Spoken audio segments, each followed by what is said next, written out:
ఈ సత్యమేవ జయతే, మీరు ధర్మాన్ని కాపాడండి, ధర్మం మిమ్మల్ని కాపాడుతుంది.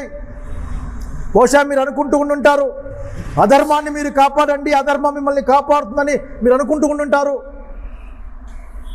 తప్పిది. చాలా సీనియర్లుగా ఉన్న వాళ్ళు మీరు. చాలామంది జూనియర్ పొలిటీషియన్లకి మీరు మంచి మాటలు చెప్పాలి. ఇట్లా సందర్భం వచ్చింది కాబట్టి నేను గుర్తు చేసుకుంటా ఉన్నాను. ఆనాటి వాజ్పేయి గారు, ఆనాటి శ్రీమతి ఇందిరాగాంధీ గారు ఏ విధంగా పరస్పరం గౌరవం ఇచ్చి పుచ్చుకునే వాళ్ళు, ఈ దేశం యొక్క సమస్య వచ్చినప్పుడు ఏ విధంగా సాల్వ్ చేసుకునే వాళ్ళు. ఒక యాడ్ స్టిక్స్ నెలకొల్పిపోయారు. మీ దగ్గర నుంచి మేమేం నేర్చుకోవాలి? రేపు పొద్దున అధికారులకు వచ్చే పిల్లలు ఏం నేర్చుకోవాలి మీ దగ్గర నుంచి? వాడండి, ఇష్టం వచ్చినట్లు వాడండి, అసలు నోరు లేకుండా చేయండి. ఇటువంటివి నేర్పిస్తే చాలా కష్టంగా ఉంటుంది. బాబు గారు దయచేసి నేను మిగతా గురించి ఏం మాట్లాడను, ఎందుకంటే నాకు తెలుసు ఎంత మీ దగ్గర ఏముందో. మీరు బహుశా మీరు ఏమైనా రేపు పొద్దున మాట్లాడచ్చు, నీకేం తెలుసు, మా దగ్గర చాలా ఉంది, మా దగ్గర చాలా అధికారులు ఆయన మాట్లాడచ్చు. నాకు తెలుసు మీ దగ్గర ఏంది లేదని. బహుశా ఏంది లేదని ప్రశ్న వేస్తే చాలా విషయాలు మాట్లాడుకోవాలి. కనుక ముఖ్యమంత్రి గారు సమాధానం చెప్పాలి. నిజంగానే కరెక్ట్ చేయాలి. సమాజం జరిగే అనేక కృత్యాలని నిజంగా పోలీస్ డిపార్ట్మెంట్లో ఉన్న కొద్దిమంది మీకు తెలియకుండా పోతే ఆ సంబంధిత శాఖ అధికారి డీజీపీ గారికి ఉత్తర్వులు ఇచ్చి ఈ విధంగా ప్రవర్తించే అందరిపైన చర్య తీసుకోండి అని ఇదే జిల్లాలో చూసాం. ఒక పోలీస్ అధికారి మాజీ ముఖ్యమంత్రిని, అశేషమైన ప్రజాదరణ కలిగిన నాయకుడిని పేరు పెట్టి వేలు పెట్టి మాట్లాడారు ముఖ్యమంత్రి గారు. పొలిటికల్గా మాట్లాడితేనే ఇబ్బందిగా ఉంటుందే. ఒక ప్రభుత్వ ఉద్యోగి అట్లా మాట్లాడితే సివిలియన్ పొలిటికల్ ఇష్యూస్కి ఇన్వాల్వ్ అయినందుకు చర్య తీసుకోవాలని మీకు అనిపించలేదా? కనుక మీరు రాజకీయ ప్రయోజనాల కోసం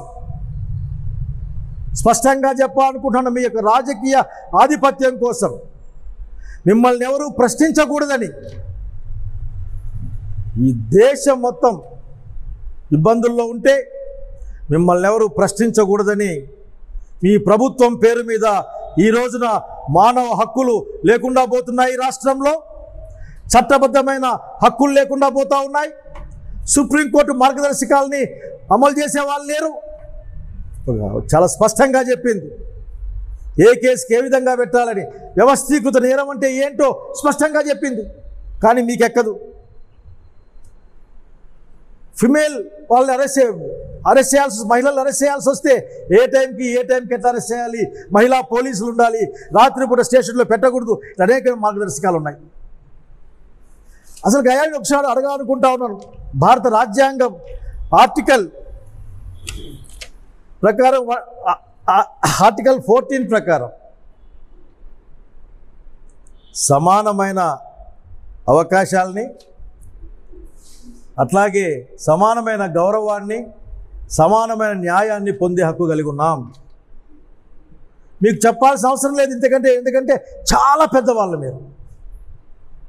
ఎంత పెద్దవాళ్ళంటే మీరే చాలా చేశామని చెప్తూ ఉంటారు. ఇవన్నీ నేనే చేశాను చెప్పుకునే వాళ్ళు మీరు. కనుక మీకు చెప్పదలుచుకోలేదు, కానీ గుర్తు చేయదలుచుకున్నాను నేను. మీకు కోపం రాకూడదు. ఎందుకంటే ఈ రోజున రాష్ట్రం ఆ విధంగా, రాష్ట్రంలో ఉన్న మనుషుల మానసిక ప్రవృత్తి ఆ విధంగా మీరు మార్చే ప్రయత్నం చేస్తూ ఉన్నారు. ఊళ్ళల్లోకి వెళ్తే ఆఫీసర్ల దగ్గరికి పోతే వాళ్ళు ఏం మాట్లాడుతున్నారు? స్థానిక ప్రజాపతి చెప్పాలా, లేకుంటే మీరు సొంతంగా ఆఫీస్ పెట్టుకున్నారట విజయవాడలో. మీ ప్రభుత్వ ఆఫీసులు కాకుండా విజయవాడలో ఆఫీస్ పెట్టుకున్నారట. బస్సు తాడేపల్లిలో పెట్టుకున్నారట. అక్కడ అర్జీ ఇస్తే చాలు మీరు ప్రభుత్వ యంత్రాంగం మొత్తం కదిలిపోతున్నారు. మాకు నేర్పిస్తూ ఉన్నారు మీరు. రేపు పొద్దున వస్తే ఎవరు వచ్చినా అసలుకి ప్రజల సమస్యలు కాదు, సమస్యలంతా పార్టీ ఆఫీసుల్లో తీర్చుకోవాల్సి ఉంటుందని నేర్పిస్తూ ఉన్నారు మీరు. ఏం నేర్పిస్తున్నా అర్థం చేసుకోవాలా. విడుదల రజనీ గారి విషయంలో మీకేం బాధ అనిపించలేదా? కల్పన గారి విషయంలో మీకేమీ దుర్మార్గంగా వ్యవహరించాలనిపించలేదా? తల్లి పిల్లల్ని హస్బెండ్ని విడదీసి పిల్లల్ని బంధువులకి వీళ్ళని జైలుకి పంపించిన రోజున సుధారారు గడిపోయిన కనీసం మానవత్వ జాలి మీకు కనపడలేదా? కనుక ఈరోజు అడగాలనుకుంటా ఉన్నాం, ఈ దేశం అందరిది. ఈ దేశంలో వైఎస్ఆర్సీపీ తరఫున అత్యంత బాధ్యతాయుతమైన పౌరులుగా మేమున్నాం. భారత రాజ్యాంగాన్ని అపహాస్యం చేయొద్దండి. అనేక రాజ్యాంగాలు మా దగ్గర ఉన్నాయని చెప్పుకుంటూ, రాజ్యాంగం అంటే ఒకటే ఉంటుంది, రాజ్యాంగబద్ధంగా పరిపాలించమని కోరుతా ఉన్నాం.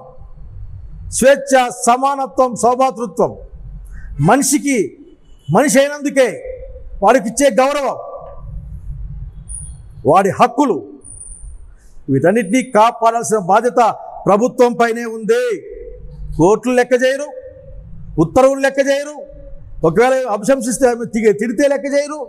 ప్రతి ఒక్కరికి క్లాస్ చెప్పాలి.